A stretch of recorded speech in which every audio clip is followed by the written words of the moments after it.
Hi, everyone. Welcome to the Brews Less Traveled podcast in Beer Club. I'm your craft beer loving host, Molly Lamb. And I am excited to say we are launching our new undiscovered craft beer city today. So, of course, all of our beer club members already know what it is. And I am pleased to say it is Charlotte, North Carolina. We're going to be here all of the month of October, exploring its amazing craft beer scene. I literally just got back yesterday, and honestly, I loved it there. It's such a charming city. And as usual, I have a new co-host with me for the entire month of October. I am joined by Mary Catherine. I like to call her MC for short. And I'm super happy to have my second female co-host. Mary Catherine, you want to say a quick hello? Yeah. Hey, everybody. Thanks, Molly. Like Molly said, I'm MC. I'm so excited to be here with you tonight. I'm calling from Columbia, Missouri, which is my hometown. Molly, when you asked me to be on the podcast, I got like giddy excited. I'm like so honored to be here. So honored to be like sharing space with another woman talking about beer. It's like such a rare treat. Just for you all to know, I have been in the food and restaurant industry for about 11 years now. And then for the last like 5 years or so, my career has really been hyper focused on craft beer service and service management. The pandemic kind of helped me shift into a new role of beer education, and I've really been loving it here. So I'm really excited to get started with you all tonight.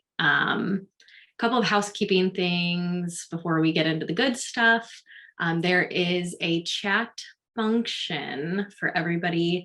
We really want you to be chatting with us, get into conversation with us.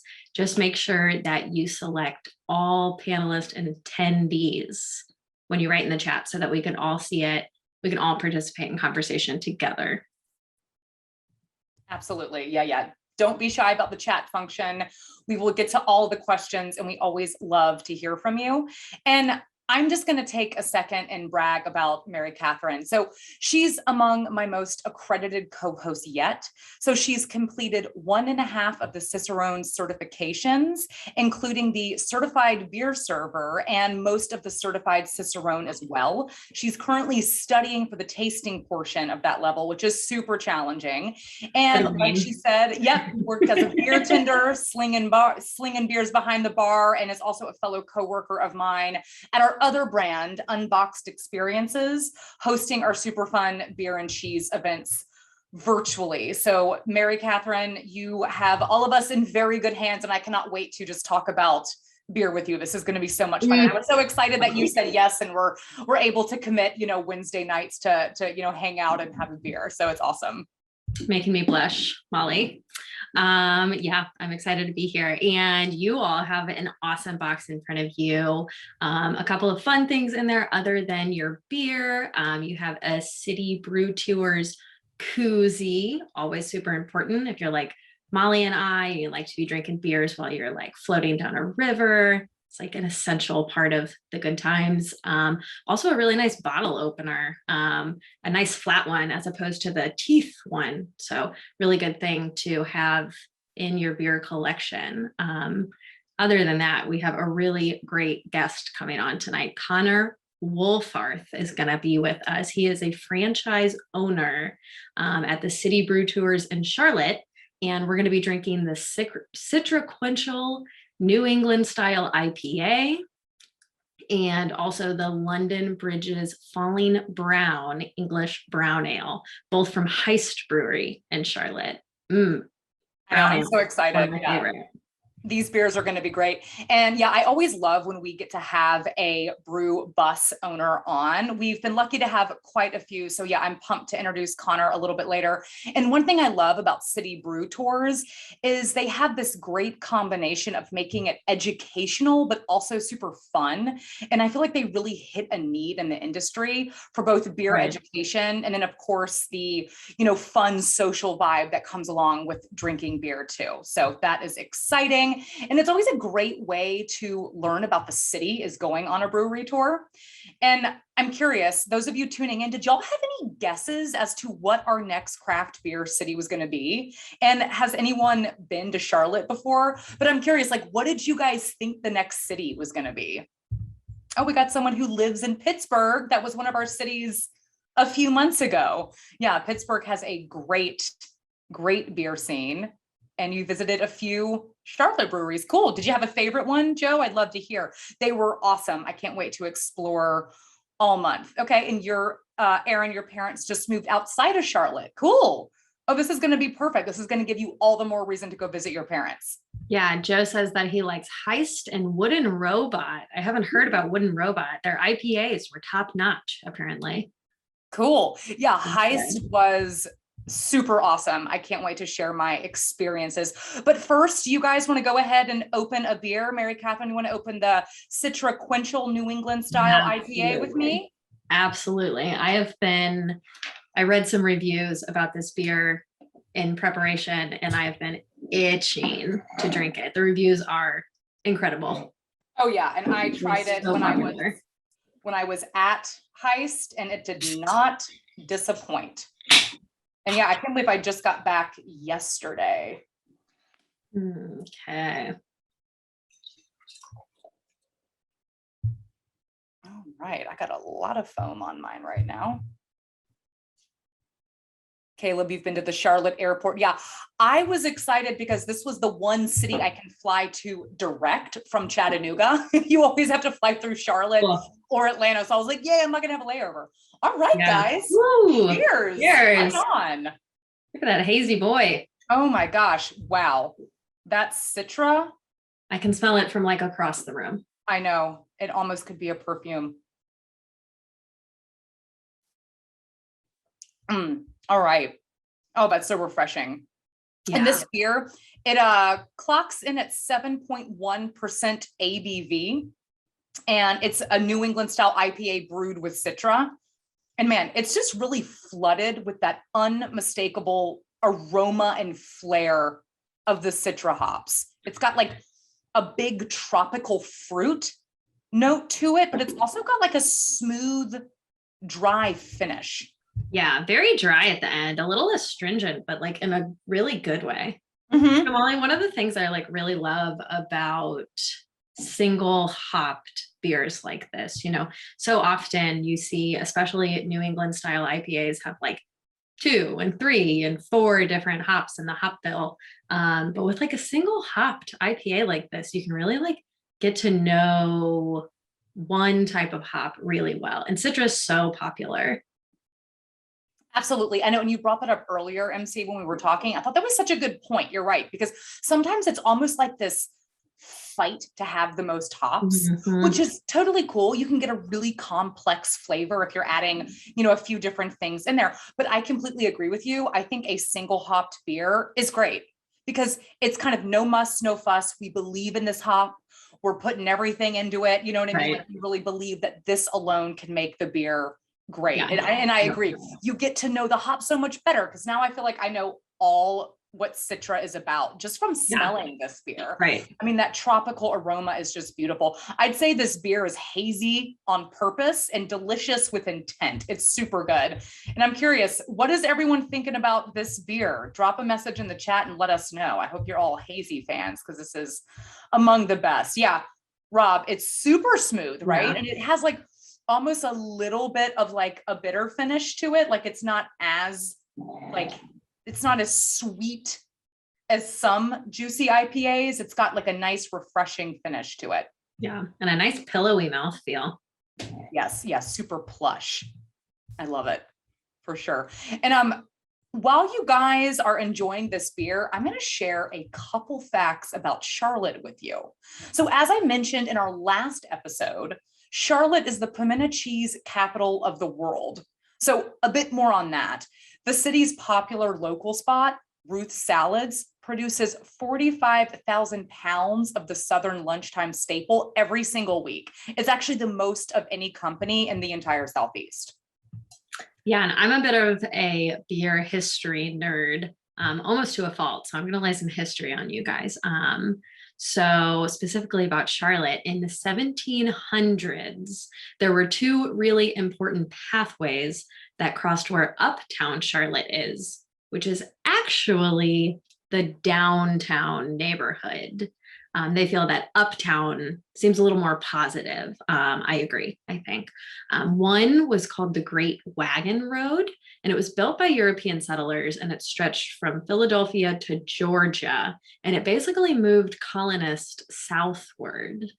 In North Carolina, the route touched a large American Indian trail, and remnants of these two roads still exist in Charlotte. They're called Tryon and Trade Streets. And that intersection is now called Independence Square. That's so cool. I know I tried to find that intersection when I was there. I never found it, but I know I'm a history buff too. So I thought that was really cool. Thank you for sharing that.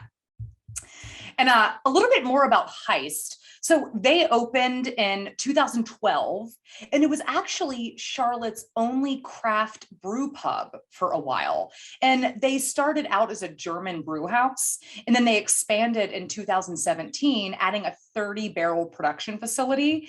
And their original focus was on small batch beer and the traditional Belgian and German beer styles. And then in 2016, they kind of found their stride, creating the original hazy IPA in North Carolina, the Citraquench'l that we're drinking today. So that's kind of cool. This was a beer that kind of launched the hazy revolution in North Carolina. So I think that's really special about this beer. Yeah, stands up to the test of time for sure. So now they kind of focus more on adjunct stouts, hazy IPAs, and according to Molly, they make a killer Czech pills. And they still dabble in some small batch brews, though. I can't wait to hear about that pills, Molly. Yeah, it was one of my fave. I had such a good time. It was always my first stop right when I got to Charlotte. I went to Heist first because they have a really good food menu there. I had this yummy seitan wrap that I had with that Czech pills. And it was a nice beer because it was how I like a Pilsner, which is actually kind of, I sort of joke around and say like, yeah, like give me a Pilsner, but make it a Helles. Like a Helles is actually like one of my favorite beers. I like it because it's got like a more malty backbone. And I found that this Pilsner was kind of more aligned with that style of Pilsner. It was a little bit deeper color. It had more body to it. It was a great, great drink, a really good beer with food. I also had a brown, it was a brown ale brewed with peanut butter and bananas. And so it was named after Elvis. It was called Haunting Graceland, because I don't know if people know this, but Elvis apparently loved like peanut butter and banana sandwiches. So they modeled this brown ale after his favorite meal. And it was such a delicious beer. Oh my God, it was so good. It was way more crushable than you would think. I think because it was a brown ale and not like a stout, it was very, very drinkable. And it actually went really well with food. I loved that beer. And I'm curious, who's a fan of brown ales? Like, do you guys find them a little bit more drinkable than, let's say, like a porter? I really love that Heist is kind of bringing brown ales to the forefront a little bit more. I always say, but that's a beer style I kind of want to see on the menu a little bit more. Yeah, some love for brown ales going on in the comments here. Absolutely. And anything with peanut butter is great. I have a photo of this beer. If y'all want to see it, I'll share the screen with you just to make everyone kind of jealous of my yummy beer. But yeah, I like that they're kind of making brown ales like this cooler. Look at that. Look at that. Just like perfect pour. I love that they used a tulip glass, nice nucleation, nice head on the glass. It was just absolutely delicious. And I was just, I guess, proud of my photography skills that day. But they're killing it with brown ales. Yeah. Isn't that beautiful? Thank you, Laura. Yeah. I was like, look at this nice photo. I'm going to show everyone. Yeah. I love when people brew with like a little food almost in their beer. That peanut butter lends itself to a nice pairing. Mm-hmm. And I heard that they had a really great food menu there. Yeah, they do. Yeah. And it was just like a cool, cozy vibe. Really nice wooden accents everywhere, dim lighting. And yeah, I had a seitan wrap, like I mentioned. It was great with that Czech pills. And yeah, they just had a really good menu overall. And they have 2 locations. I went to just their brew pub. They have another one that they also have live music at. So for the folks that are in the Charlotte area or are visiting, definitely go and check out a concert when they have one going on there. It's a really, really fun spot. But speaking of brown ales, do you want to go ahead and open this London Bridges Falling Brown with me, Mary Yeah, Catherine? I'm really curious about this one. Yeah. And as always, no pressure to move on to the next beer if you guys are still chilling with your first one. Get to it. I'm going to use my Callan glass. Ooh, I'm going to use like a traditional like London pub mug here. Nice.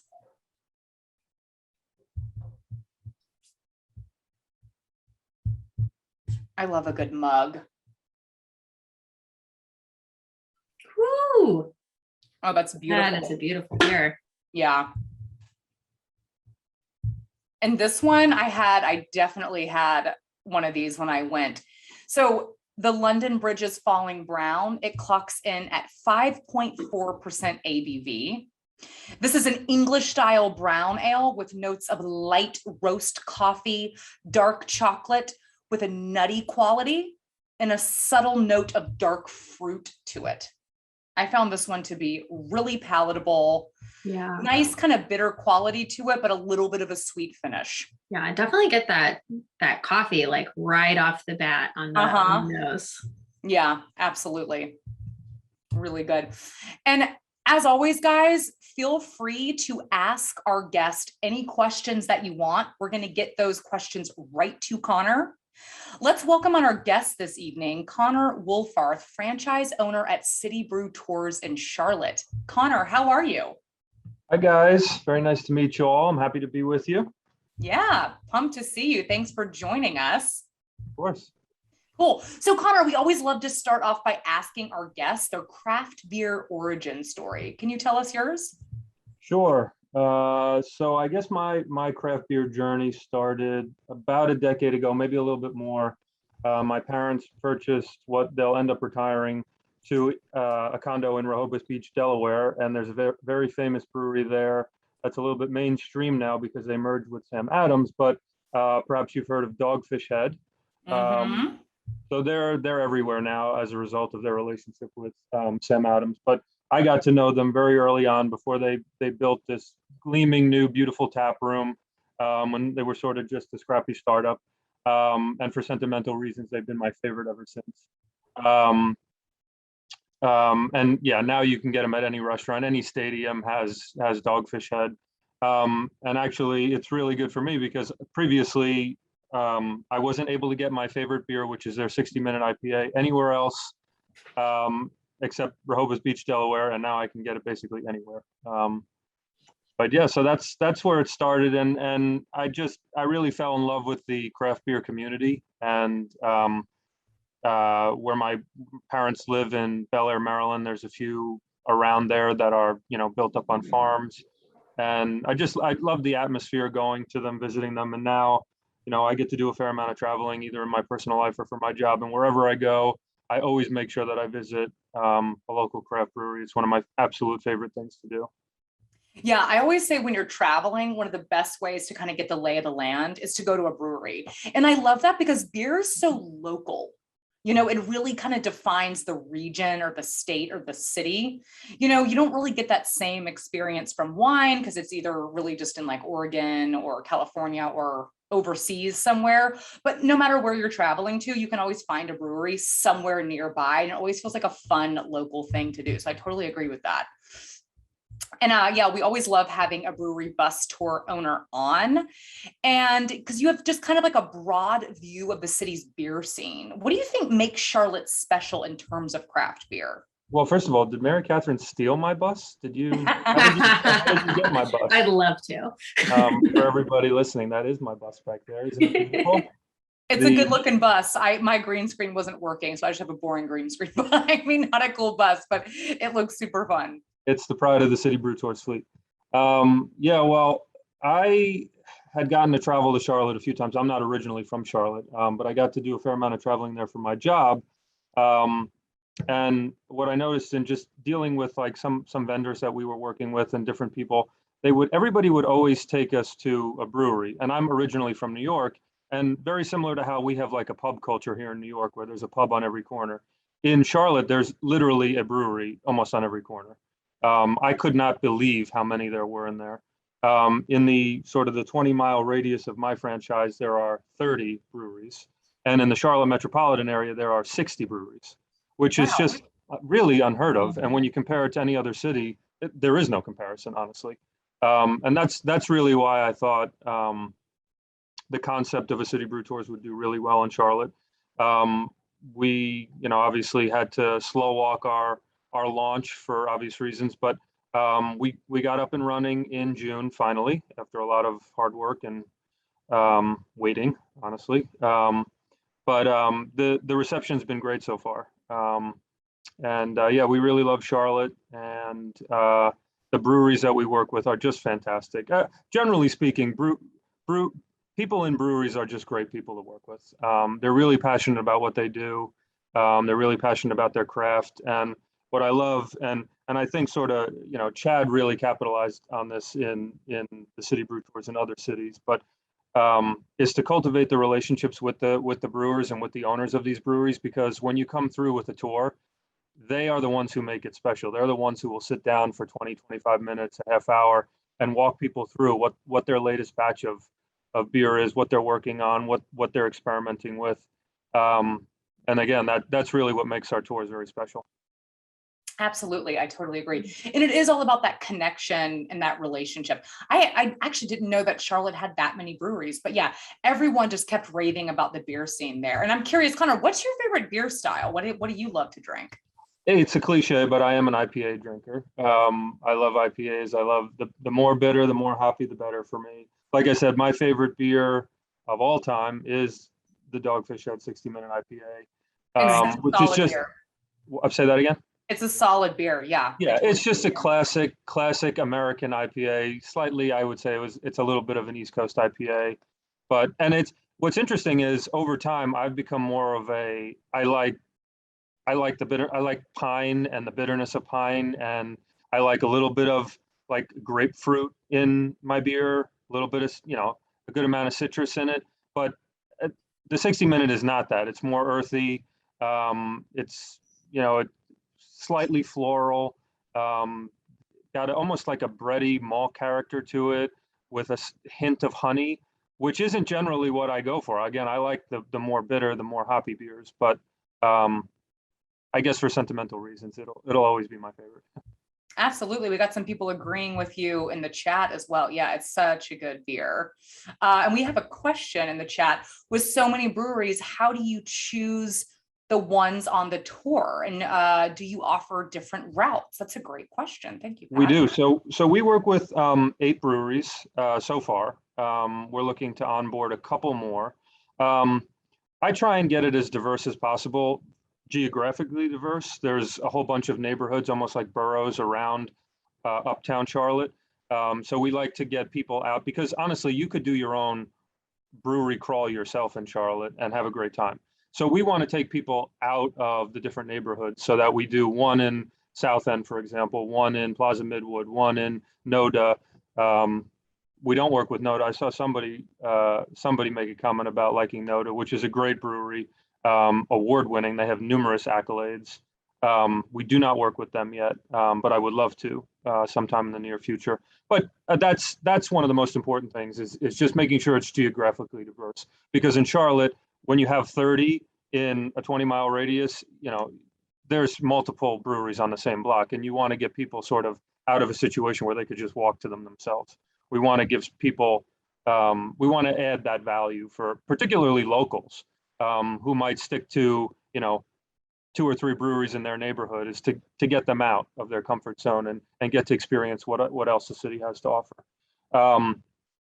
Working with breweries that want to work with us, a lot of people, one of the things that we have to overcome is sort of the drunk bus mentality, and that, a lot of other operators give us a bad reputation because they come in with just belligerent bachelor parties, and they're not interested in the craft. They're not interested in showing people the behind the scenes aspect of it. They're just there to crush as many beers as possible, make a mess out of the bathrooms, and then leave. So there's a lot of smoothing over that we have to do, and walking the brewers through what we're going to do, and walk them through the educational side of it, and walk them through the areas that we want to have access to, so that we can add that behind the scenes experience to it. So that's another aspect of it. And then, also diversity of style. So there's breweries that just specialize in German styles. There's 2 or 3 of those in Charlotte. We're actually working with Guild, or we will be working with Guild, which is opening up their first US location ever in Charlotte. And we're very excited about that. Very famous brewery from Germany. So we'll work with them. Size is also another factor. We want to diversify the size of the breweries. So Old Mecklenburg is the oldest craft brewery in Charlotte, and they've been around since 2008. They've moved from facility to facility to facility as they've grown, and they're huge now. And they have one of the largest beer gardens in the country, in addition to a beautiful restaurant with several bars attached to it. So they're huge, right? But so we like working with places like that, particularly when we do corporate and private events with larger parties. But we also want the mom and pop type places. So we work with a brewery called Lower Left, which they came up with their name based on where they are located, the lower left quadrant of the city. And they're located in an old garage, an old, where people would take their car to be serviced. And there's a big car culture in Charlotte too, because of its proximity to, because of the importance in the NASCAR circuit, and Charlotte Motor Speedway and the Coca-Cola 500 is obviously a big draw for Charlotte. So there's a whole car culture there. And what's interesting is this shop that Lower Left is located in had been sort of abandoned for a while. And they came in and they made it their brew house, but they kept all of these different features like the garage doors and some of the other equipment that the garage techs would use. And they converted the rear of the location to basically like a backyard type of atmosphere. And they wanted it to be a place where you felt like you were hanging out in your neighbor's garage or in your neighbor's backyard. And that's exactly what it's become. And a lot of the people that used to have their classic cars serviced at that garage now frequent Lower Left, the brewery, and they bring their cars by. And it's interesting because it's become an Instagram moment for our guests, because whenever we're there is always some really cool old classic car that's meticulously maintained. So that's very cool also. That's awesome. Yeah, cool. Connor, you've talked a lot about the business, but what do you think the most fun part about running a brew bus company is for you? So before this past weekend, I wouldn't have known how to answer that. But after we participated in the Moo and Brew Festival, which is a burger and craft beer festival that in Charlotte every year, hosted by a restaurant that's called Moo and Brew. But obviously the focus is craft beer and then burgers. And we had a vendor tent set up, and I didn't know what to expect. We've only been operating since June, like I said. So this was obviously our first festival, our first it was sort of our coming out party to the craft beer community in Charlotte. And we had an absolute blast. We set up a little beer pong competition for people to win a tour for 2 with us, and people loved it. We also got these big, huge beer mug hats, top hats, that we emblazoned our logo on, and people were coming from every corner of that festival to get their hands on one of those hats. Everybody loved it, but we were able to create a really good amount of buzz around our tent that we had set up, and hopefully it will result in some sales for us. But it was just such a fun time, and it actually got fun as the day went on, because people were obviously coming to us after they had a few. So they were lightening up. But I don't find myself in situations normally where I'm not drinking, but everybody else is. And that's basically what it was. But we just had a blast with it. People were so much fun. They really responded to the competition that we had set up, and they were getting into it. And so it was great. That so far has been the most fun aspect of it. Otherwise, I will say though, one of the complaints that my guides have is that obviously all of our guides in Charlotte love craft beer. They love the breweries that we're working with. They love the culture, and they love exposing people to it. But it is a pain in the butt not to be able to consume with your guests. But obviously, safety and transportation is a key part of what we're offering people. So obviously, our guides are not drinking, but Yeah. I would imagine that would make it a little bit more fun. We'd have to stay in one location though. Yeah. Yeah, totally. Yeah. And I know you haven't been, open as a franchise for very long, but are there any like super memorable experiences other than this festival that just happened, or any like fun stories from a really great tour that you could share with us? I would say our launch weekend was pretty exciting. Friends and family were obviously involved, so that was a lot of fun. But the initial tours, I would say, I don't know if you've met Isaac from City Brew Tours, but he's one of I forget what his title is, but he's a very important guy at City Brew Tours corporate and helps a lot of these other cities off the ground. And he came down to help us with our friends and family tours, and I think he could. I had been planning this for so long. Usually, I think it takes 3 months from when you purchase your franchise to launching it. It took me over a year because I purchased a franchise in April of 2020, that idea, and then basically sat in a holding pattern for over a year. And that was extremely frustrating. But basically, all I was thinking about for a year was, oh my God, am I ever going to be able to do this? Was this a colossal mistake? And there was definitely a lot of pressure building up for that friends and family tour. And Isaac, again, he sort of led a lot of those first tours. And apparently it was written all over my face to how stressed out I was and how, whatever. But he basically took me aside and was like, "Are you okay? Because this is going to be okay. Look at what we're doing." There was so much uncertainty, and it all came together. And our brewery partners were just fantastic. I'm not trying to brag about our brewery affiliates. If you're interested in seeing who they are, please go to our website, citybrewtours.com/Charlotte, just to check them out, because they are fantastic. But they were just so easy to work with. The process went great. Our food partner was excellent, and it all came together. But I would say that's been the most memorable aspect of it. Was just that launch weekend. It was crazy for it to all culminate after over a year of working on something. Isaac's awesome. Yeah, he is awesome. I wouldn't have been able to launch without him. His guidance was invaluable.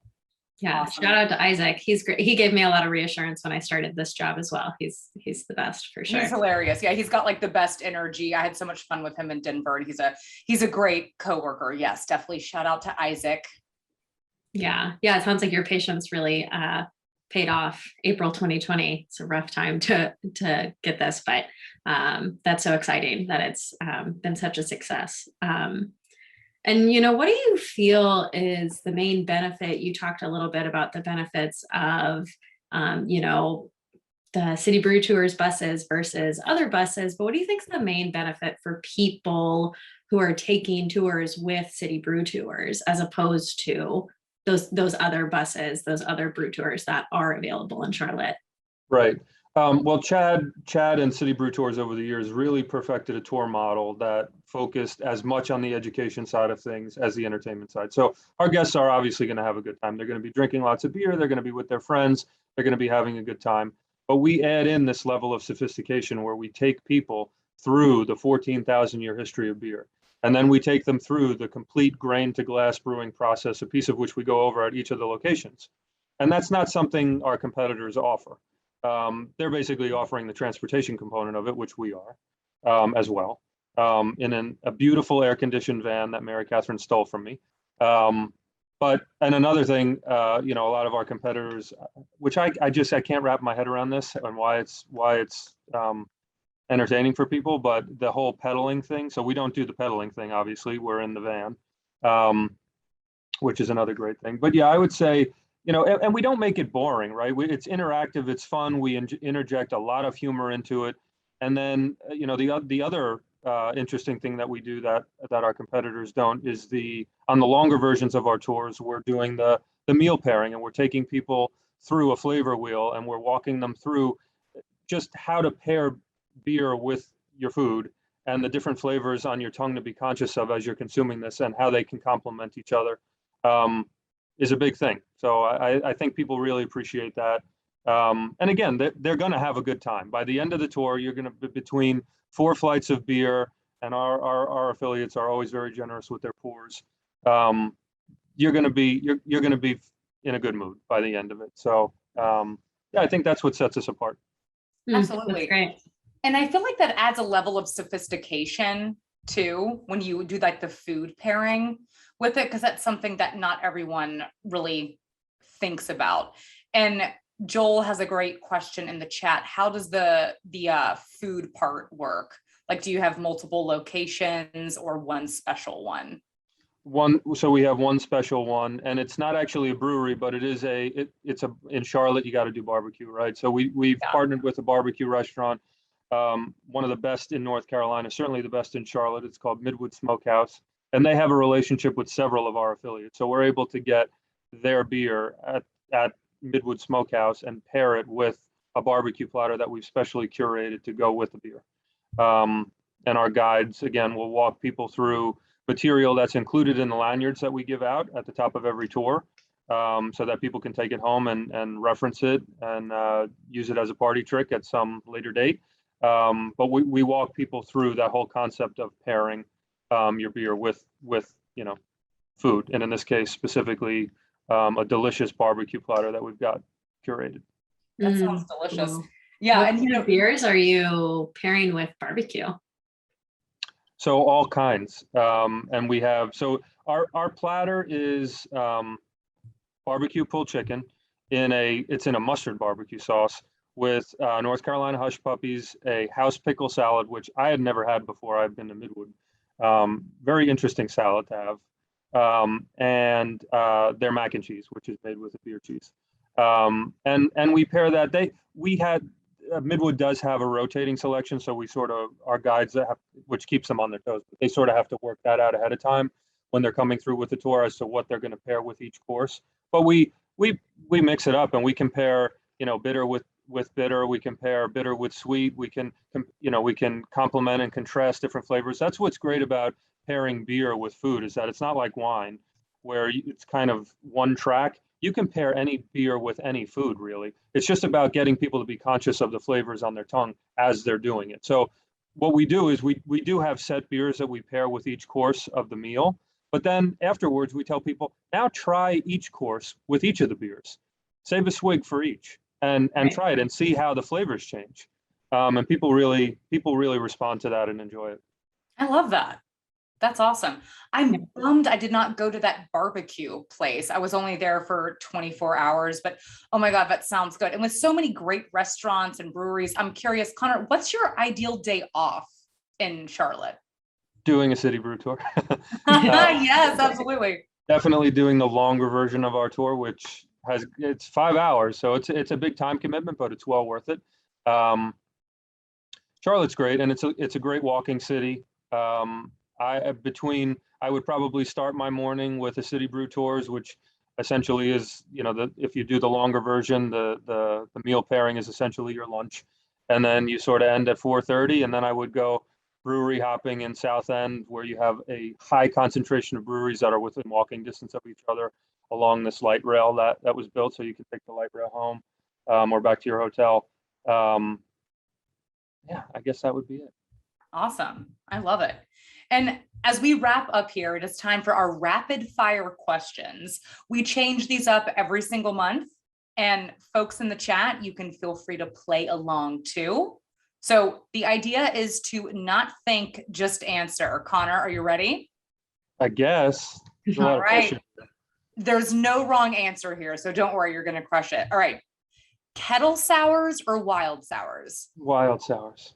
Mm-hmm. Favorite type of beer glass? Tulip. Me too. Marzens or pumpkin ales? Marzens. Can I answer neither? Yeah, you definitely can. Neither. Interesting. Okay. Not into pumpkin at all. Okay. Beer flight or a small pour? Small pour. That's a good one. Same with me. I had a great bartender at Heist named Rebecca. She came up with that question. So shout out to her. I was typing this up when I was there having a beer. Last one is 12-ounce 6-pack or 16-ounce 4-pack? 16-ounce 4-pack. Usually the better beers come in that size. Oh, interesting. I wonder why. And a little add-on question, I'm just kind of dying to know. So if Brewery sold 6-pack of like little 5-ounce flight cans, like a little flight pack, would you buy it? Yeah, probably. I'm dying for them to do that. Like I want to do like a little flight pack or something, just like a 6-pack of like little small pours. Because sometimes like I don't, idea. Yeah, and Rob would buy it too.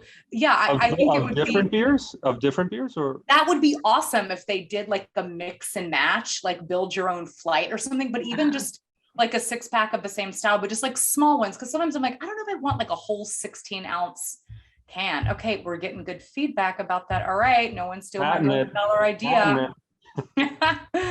Connor, it has been a pleasure having you. Is there anything that you'd like to plug? I'd like to plug our tours. I believe we're offering your listeners a special promotion. So if you're ever in the Charlotte area, we would love to have you on either our 3.5-hour tour or our 5-hour tour. Check us out at citybrewtours.com/Charlotte. And if you'd like to book a tour, there's a button in the upper right-hand corner. And a promotional code for you guys is a 10% discount, and it is a Beer Club 10. Is that correct? I forget. Yep. It's Beer Club 10. Yeah. That's awesome. That's super generous. Thank you so much. And if any of you listening at home want a City Brew Tours franchise in your neighborhood, don't forget this is a franchise. So you can look into that by visiting citybrewtours.com/franchising. It is a great business opportunity. And guys, thank you all so much for tuning in today. Thank you, Connor, for being an amazing guest, and Mary Catherine for being such a phenomenal co-host. We're going to continue exploring Charlotte next week as we take a tour of a tap house that has the most taps in the world. It's called the Charlotte Beer Garden, and they have 436 beers on draft, to be exact. And we're going to chat with Bria Edmonds, their front of house manager, and their keg manager, Owen Ballard. They're awesome. I cannot wait to have them on. And we're going to be tasting a Helles from Resident Culture Brewing Company called Country Kind of Silence. I'm going to say Helles yeah to this next episode. Cheers. That's a Charlotte beer, by the way, Resident Culture, and it's one of our affiliates. I love that one. I tried it. I love a Helles. It's one of my favorite beer styles. Thank you guys so much. This was so much fun. Connor, thank you. Mary Catherine, guests, thank you guys so much. Thanks, Cheers, everyone. Take care. Have a good night. Bye.